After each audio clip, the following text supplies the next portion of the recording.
oli president w'abayimbi ate omu ku bo omukulu amanyiddwa nga Gravity Omutujju. Actually he's your good close friend. Recently yavaayo ku social media n'awanda ng'agamba nti abandi omukulu Bebe Cool musente yayimbira mu campaign. Alina contract. Contract ekiwandiika kirala kirina. Kiba kiwedde contract ejjabbira mula byonna. Customer ne contract. Agamba mbu tebamusasula. Alina contract. Agirina. Koti weeri. Twagisangawo after how many million years ago nga weeri abazungu bagireta. Ani aleete koti? Nene Mbwakabaka yalimu. Ebyedde ebyo. Era sebo olukiiko lwabangawo nga luyinza okukwata entandaalo. So wabaawo ekiraga then it will be solved. Era abantu bangi maybe bava bagamba nti Bebe tebasasula. My friend, buli alina agreement akkirizibwa okuclaiminga. Ebiri verbal byansi. Gwe abayimbi biba byakwewunda byansi. Kati president gwe abayimbi watambula nabo mu campaign bote nabo babanja oba naye wabasasula. Abayimbi be natambula nabo mu campaign bali okay ketwateesa bakafuna. Bebe bagamba mbu akasente kannamutuuka tekannamuweera. Andi kati ebyo nze no kampo yange yali ndala. Okitegeera. Nempozi nga bange basiima basaba kasima kuba bakola bulungi. Bakoyibu watulaba ebyaffe byakwogerera. Kati oyiseezo inayo ne kabajeti kokuba nti obasiima. Mungu bwana abasazeewo. Nga mukulembeza amazolayira nalumu n'agamba naye baana bange nga mwankolera mujje tulabe then tujja kusanyuka nnyo naye nga ffe omukulembeze tetuminaako buzibu era tuli basanyufu tulinze kulayira. Katwogere ku projects zo saawa zineno watuwa sikumanyi saa zino ogamba ogenda tusula mu Loki. Yes. A video ya Loki by the way bweba tefulumye enkyenza okutuma okwosenca. If not tomorrow, it is after tomorrow our video is coming. I can't wait to give you this beautiful piece as we are planning for more in 2 weeks to come. 2 weeks after release, we are bringing another one. What's the inspiration between Loki, Kuba, Ringanga, communication? Loki, but so fine. You're so fine. Agachika. Kamanyi. Loki kitegeeza omuntu ali olina meaning ya patience, oli mukazi independent, asitawasoma science, newe tusigala bwe bito bitambula. Nakuba munzigyeko sitajugana naye was flowing bulungi but it's such a sweet song. Okay. Kali naffe tutulinze munetuluwama coming tulabe soon. Video ejja tukuyozayo okutuuka ku buwanguzi buno bwokuba nti president ya signing etteeka lya copyright ng'ekisigadde maybe kuliteeka mu nkola. Allahumma amin. Mukama yeebale. Twebaza Mukama Katonda. Ekintu kinene wejjuke twali ku pate ya Norbert Mao yagamba nti agenda saba president akole public signing obuli abayimbi mwenna mubeere omulabe ekintu kinene mu witness nge kyagwa butaka. No, it should have been like that. Naye request yateekebwayo. So president oyinza munenya. Otherwise senga twakimugamba yandikikoze naye nze nalowooza nti owekitiibwa Mao agenda mugamba ate kyesiwa nti yakola ate ng'oluusi we should have done from this end but we wanted to put that respect because it came from a minister and we had to respect that. But all in all, whether public or what, private, a goal was signing and he did kati tuli basanyu. Kino kitegeeza kireri entertainment industry kigenda kujjawo ekyokubanga abayimbi badde bagamba bakaba obwavu butaba bulungi ensonga copyright nenge gyegenda oterezamu omuyimbi nga takyalina kwekwasa.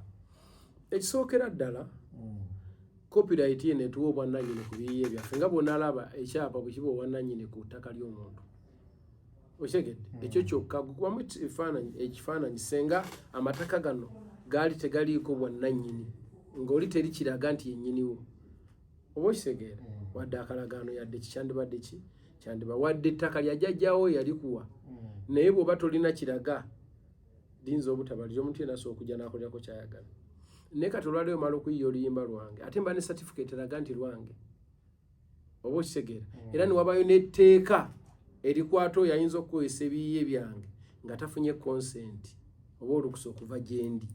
That's what it means. Oba okitegeera.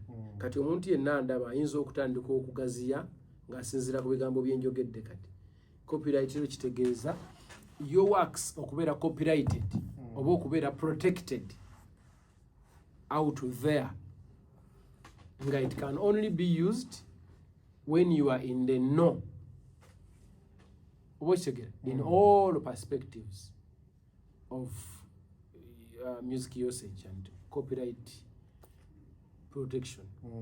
Bino byonna nga biri awo abayimbi bangi nnyo nja kutandikira ku abazze bagamba nti engeri ti nteteeka bamaze olisayininga batunda katalogo zaabwe nti okumala ebbanga bweriti bampyamu ssente bweziti ku saidi ogwo kiri kitya kuba naawe olina katalogo nene nnyo. Andi kati copyright netuwa obwannannyini omuntu akkirizibwa okutunda okugaba oba okusuula kati kijja kubeera eri abayiiya kikyayagala eri abantu abalina ebyapa byabwe nga babitereseka eri ababitwala mu banka ne balyako looni.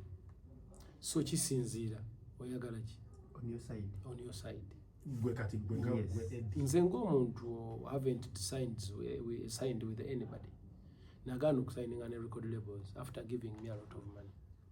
Naye nze sinzi oyo alaba buli omu alina ebibye byali era buli omu alina kyayagala. Ate saagala dictatingira abantu babuulira ngeri ki gye balina kutambuza mu byabwe kuba kati etteeka libawo bwannannyini obwenkomeredde n'okwerowooleza. End result yandibadde yafuna ssente naye gwe kirimu ssente nti bakuleetera ssente naye ate n'ogaana. Anti kaakati nalaba ng'engeri y'okuzisasulamu kiyinza otwala ebbanga ddene oba okitegeera ne ngamba kandye katono naye nkaliira ebbanga ddene. Twogera ku record labels ki ezo ezagezaako okwagala? Zonna Universal, Warner Music zonna. Naye ng'olaba kiri olinga eyeetu nga ndaba mbanga abolowinze looni yesimanyi bbanga kiri engenda gisasulira kubanga bw'omala okusasula ze baakuwa tulina osasula interest okitegeera. Wakyaliwo ensonga y'okuba nti abasinga bagamba nti tebannategeera nsonga ya copyright eno wadde etteeka lyasayiningiddwa. Bakole research kuba kiyamba bo. Bakiza ku eri omukulembeze nti kuba anti nze nsobola okubeera omukulembeze naye twabayita mu sensitization meetings abamu tebajja naye kati information eri out there, it is online. They should do research and know how they are going to benefit from their works. Omuyimbi ngaaza bwe yagamba nti music we bamuplaying for free abakkiriza kinengeri we kikolamu nakyo ge gamaanyi ga copyright luli ne bwe yandikyogedde kyandibadde kimaking a sense kubanga music abadde wa bwereere eno oba okitegeera nga twali tteeka limukola ki limuprotecting most especially distribution, collection and whatever. Naye kati akkirizibwa ekyogera nti nkuwadde kubanga bw'aba akuwadde ng'alina obwannannyini obwaddala kituufu aba akuwadde kuba kati obwannannyini buli eri yonnannyini copyright eyo. So kati bw'ayogera ayogeza amaanyi mangi kubanga ye nannyini ki. That's what it means and that's what we fought for. Yeah. Copyright entono ebaddewo era akasente kabadde nga kajja naye wadde katono mwagamba nti omuli omuwa emitwalo 2,15 okuva mu maybe mu UPRS naye this amount genda kubeera kitya kuba mwali mwagaana okutereeza ensonga z'abayimbi ne UPRS nga wakyaliwo anti kati UPRS twanoonya we tusobola okugitereeza ne watubula lwa nsonga copyright enkadde yabawo etteeka erisolooza naye netabawa gundi netabawa structures za distribution kubanga baali bajja ne basolooza physical bwati naye nga gy'osolooza tomanya ani yazannyewa mirundi emeka tomanya ani alina kufuna ki naye gwe n'ojja n'osolooza generally ku lwa bonna era ne bazikuwa nga tomanyi bw'ogenda zigaba badde basolooza ebiliyoni ne bazispendinga mu byabwe emisaala simanyi waati olololo ne ziggwawo emyaka gyonna era nga abayimbi tebafuna.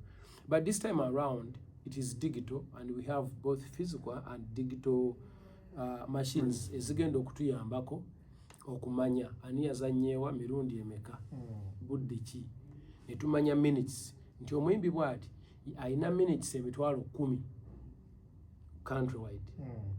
Then minutes emitwalo 10 times oba 1% oba 0 watt times emitwalo 10 is how much and then nga basasula.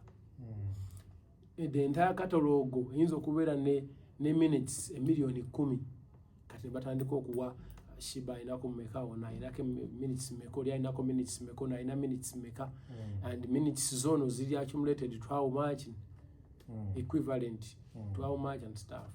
Abimbi banafuna batya sente zaabwe nga bakyaganja ogenda okuregisteringa works zaabwe. Abaana abaregisterinze bajja kufuna. Oyo aganye abatayagala ate omuntu abatayagala era abatayagala. So kati ayagadde yajja okufuna. Kuba bino si bya buwaze. Njagala okibanyonyole bulungi kuba abasinga tebamanyi nti nze wenfulumya akayimba nga sitya. Kati kino kyenyiza okugamba. Omuyimbi yenna ali eyo. Taking obudde. Ogende ku simu yo. Okole research about copyright and copyright management. Wekitegeera? Bw'oba owulira oyagala okufuna ssente mbiri ebyo. Bw'oba toyagala tewali tabu. Kireke.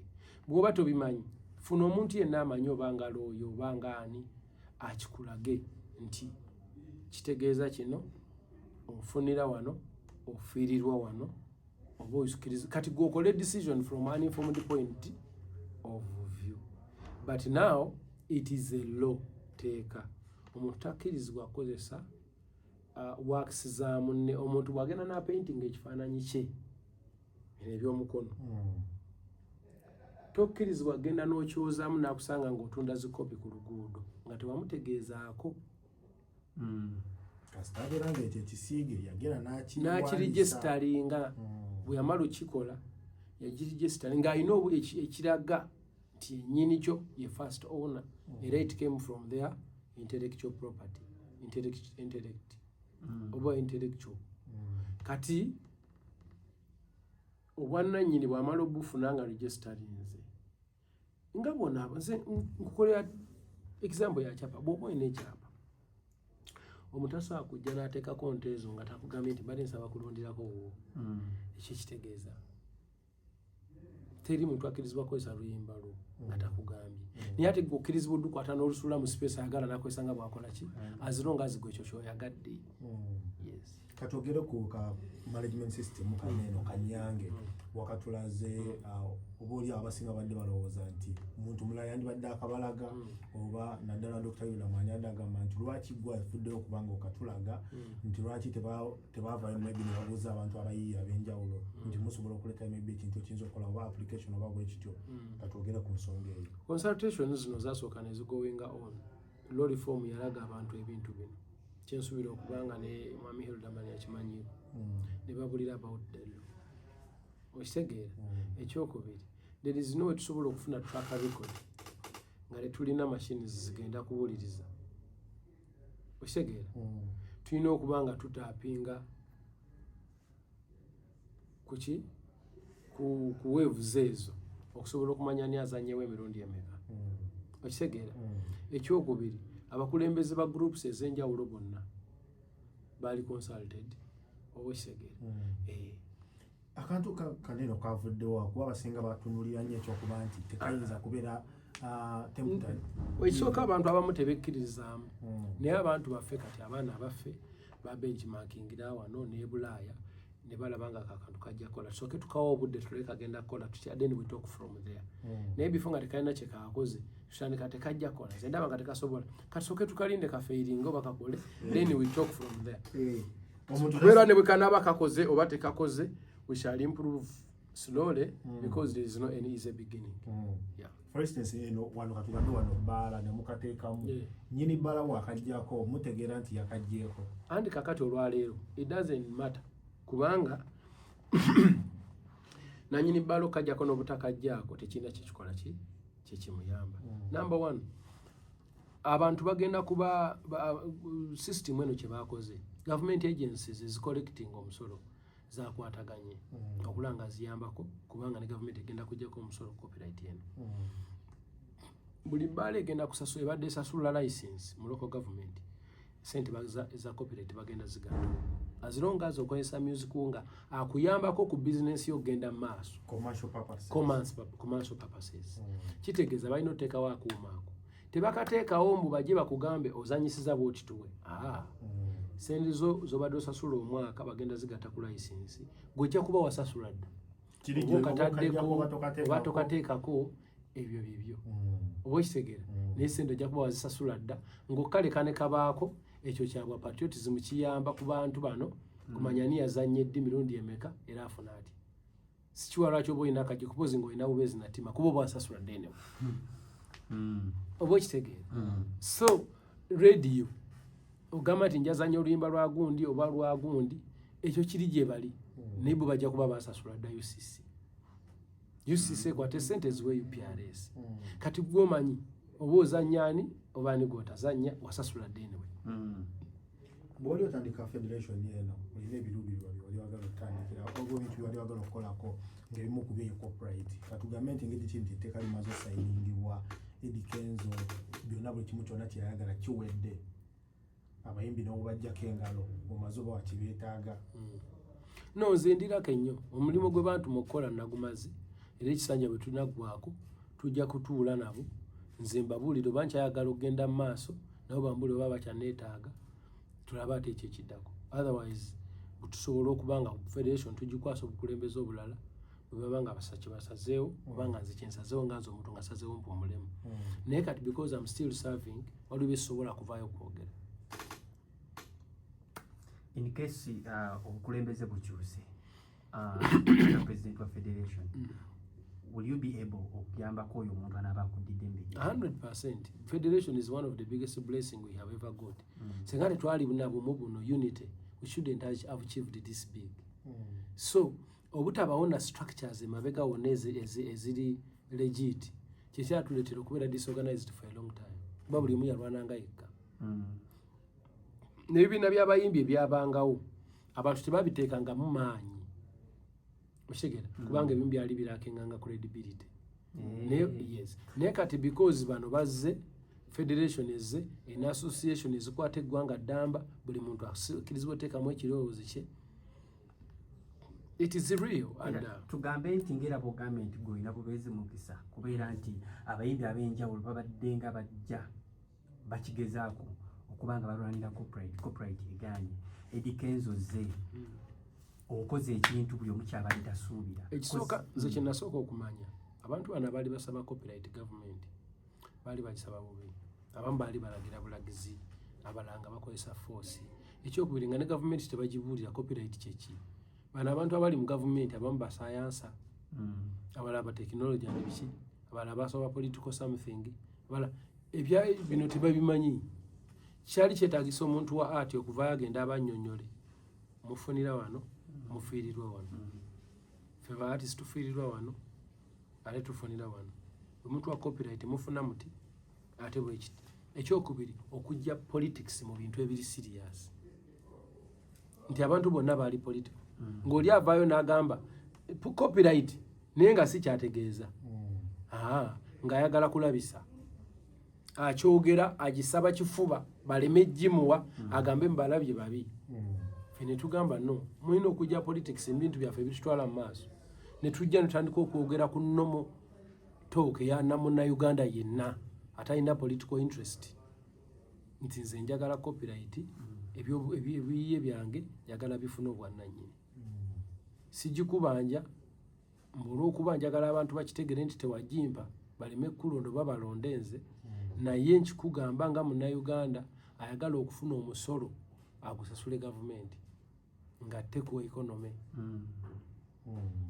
oba kisegera twajja nga tuli political free nga tuzze kwogera nga bannauganda bino bye mwatulaba nga tuwagira tusupportinga gavumenti ebyo twagisupportinga nga ffe nze nalaba ebirungi gavumenti byekoze nga neetaaga okubyogerako nti mubutuufu nga kino kikyaganye kino kyo kikoleddwa era nsazeewo nga teka eddoboozi lyange ku bino ebikoleddwa yeyongera okukola ebirala gavumenti endala bwenajja mu buyinza nayo nja ttambula nayo era woolire nnyini ebigambo byayogerwanga nga bagamba nti tebayinza bawa copyright for a reason being nti bwe banaabawa copyright tebaagala like mugaggawale obeeko bye mwekolera nti bwe bagibawa gavumenti mujaba temukyalina gyemwaga gavumenti abantu bebaagala bagagga basobole osasula omusolo oguwera enguudo zikolwa amalwaliro masomero n'ebirala gavumenti yagalangako okufuga bantu baavu kubanga wefuga abaavu ate omusolo ebe naagujjawo gukola emirimu oyagala naye efe gweogiyise kasaanya akali omuti ne kafa nagwo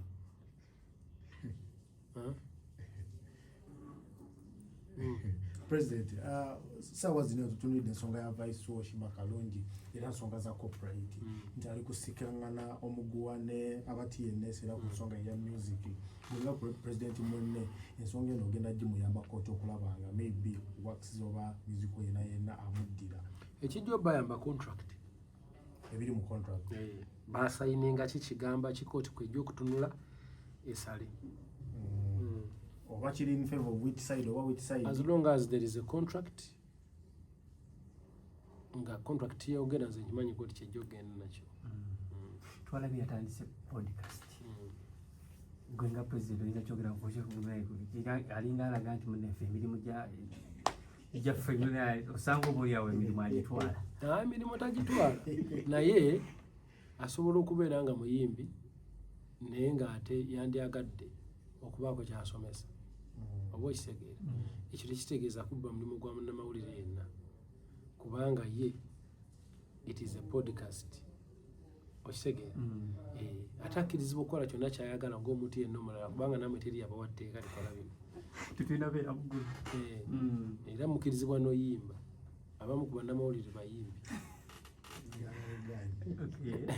so kati nze president kyenjagala okugyayo katono wali ku corporate nti engeri omukulembeze gye yasayininze etteeka lino ligenda tandikirawo okukolerawo balatandikira ddala okukolerawo kasitama lo designing ali balifuusa etteeka era regulations kasitama zimala okuggwayo zonna people shall follow rules and regulations and regulations it's a law federation nka federation akasente abantu abali part of the federation sako abantu bano mwabasomesaako ebintu banga teri atali mu federation atani this is a federation of Uganda musicians whatever decisions byonna byetuteesezeeyo tuteeseza buli omu akkiririzaamu n'atakkiririzaamu tulinga gavumenti n'aba opposition yebateeseza tesosola oli obakkiriza mu gavumenti eno batagikkiririzaamu ye bwe bebajetinga buli omu emuteekamu anti akasente kano engeri gye maybe temwabasomesa ngeri gye basevingamu kasente bajje bayige bajje ebyokuyiga gye biri omuntu jangu ku federation oba olina kyoyagala okumanya todda ku mutimbagano wano information ogisanga awo kokka gendako ne ku kitebo gaba n'ebintu bino biri bitya ogenda oyogere nga byogera it is from informed point of view toyogera nga ojje ku social media mu propaganda mwotemyetemye bw'oba muteeseza abagikkirizaamu n'abatagikkirizaamu nze bwekira kumata nenjagala nkole federation eyange nange mpeeka abayimbi b'empita tubeere mu kyaffe tewali tabbu nga bakola everyone has a right of association and disassociation and disassociate tewali teeka nti federation inabeeremu anti kati basing on the gundi resolution eriwo currently in the music industry we are only allowed to have one federation. I don't know when that will be amended to have more. And today, Uganda National Musicians Federation, it has Uganda and the national. Anything Uganda and the national, it is on the Federation of UNMF. Kati the other one, when about what and what, it might be regional, it might be. Muba abali baseketerera nti kino ekintu tekirigguka at the end of the day kyagguse kuba muli abamu maybe abava ne boogerera ne bagyogerera obubi abamu ne bavaayo ne gibagivanamu abamu ne bagiddukanamu bigambo ki byosobola obbagamba kuba abantu kyenyinza obbagamba kiri kimu mujye tuzimbe music muve mu ego mu lwaki edi yakutte lwaki basome lwakyani mujye tuzimbe omulimu gwaffe tukulaakulane ebyo bisigadde kino ekisanja kyaffe ekiddako kiyinza okuba ekikyoba omuntu omulala yenna eno Uganda yaffe ate n'omulimu gwaffe tukolera abaana n'abazzukulu olwaliro oyinza obbyesamba kubanga olina ego olina empalana yonna gundi niyetaba omwana wo bw'ayimba nga teyandyetaaze eddoboozi oli mu kuteekamu kati limuyambeko obutayita mbyoyiseemu so ego bagiveeko bave mu ebyo byani abambaani musimanyi kuba abamu bibagaana nno si bitono ajja kummamba ajja kuntuma naye nga it's not about that. Bwe tuba tuli mu kisaka nga tuyingidde ekisaka tusagula tusobole okugwa ku kkubo eritutuusa naye nga tulina kuyita wakati mu kisaka waliwo abalina okukulembera bagende nga basagula oyinza osaguza omuggo ejjambiya oluso oba ekirala kati omuntu oyo akulembedde tulina omumuwa akadde kuba alina amaanyi amangi gaali mu kukozesa atambula bw'asaggula ate mumugoberera bugoberezi kati tulina okusaasira omuntu oyo waliwo ne byasanga awo mu kutema emisota ebiki ate olusi mbisanga bidduse oba nga abitemye. We have to respect that process. And bw'abaako oyo abayita nti bannaye waba ali emabega nga alina ku maanyi n'experience etema naye ajja atememu oba okitegeera and we shall respect. It's all about respect and discipline. President kati gwe buyinza sofa wakabubeera mu myaka emeka? Tugenda mu 3 oba 2 birina ekkomo right? 5.